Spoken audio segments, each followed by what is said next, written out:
In today's competitive corporate landscape, most professionals believe a dangerous myth that visibility is the same as value. They believe that being the last one to leave the office is the only way to prove their worth. Look at Mark. He is a high-value asset. His fingers aren't just moving, he's generating high-level deliverables. But notice the anchor on his desk. That photo of Maya isn't just a decoration, it's his why. In a high RPM career, if you don't know your why, the corporate machine will eventually consume your how. Enter the director, Miss Sarah. To a leader focused solely on KPIs and quarterly targets, employees can often look like undifferentiated resources.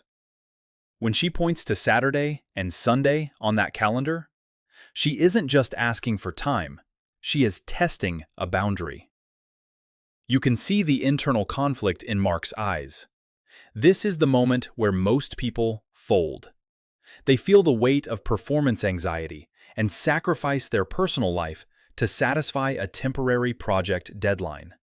But Mark knows that a yes born out of fear always leads to diminished quality and long-term burnout.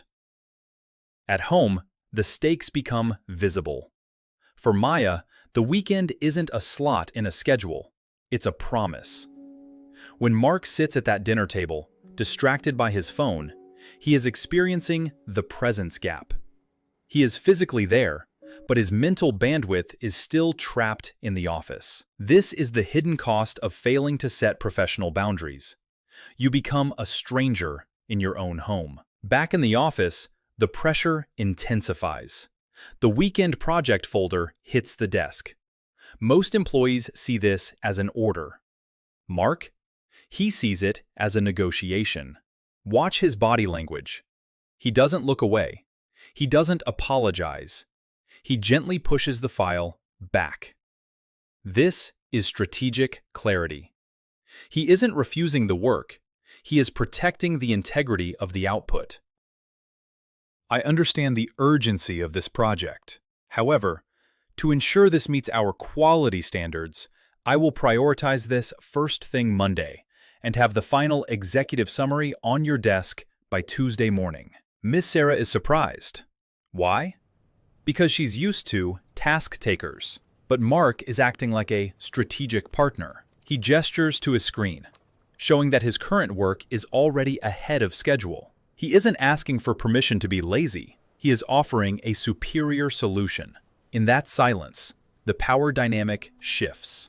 Miss Sarah realizes that a rested, focused, strategic Mark on Tuesday is worth far more than a tired, resentful Mark on Sunday. Mark has achieved the rarest thing in corporate life: earned respect. Tuesday arrives.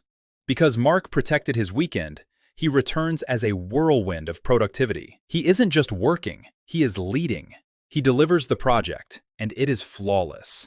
This is the result phase of our blueprint. Miss Sarah doesn't just thank him, she promotes him. She hands him the senior manager folder, because she now knows Mark can manage the most difficult resource of all. Promotion isn't a reward for the hours you log. It's a reward for the boundaries you keep. Friday afternoon. Mark walks out with his head held high. He's not running away from work, he's walking toward his life. This is the ultimate return on investment. The new nameplate, the photo of Maya. Success isn't about choosing between your career and your family. It's about having the strategic courage to protect both. Promoted, respected, and most importantly, present. That is the fluent workplace.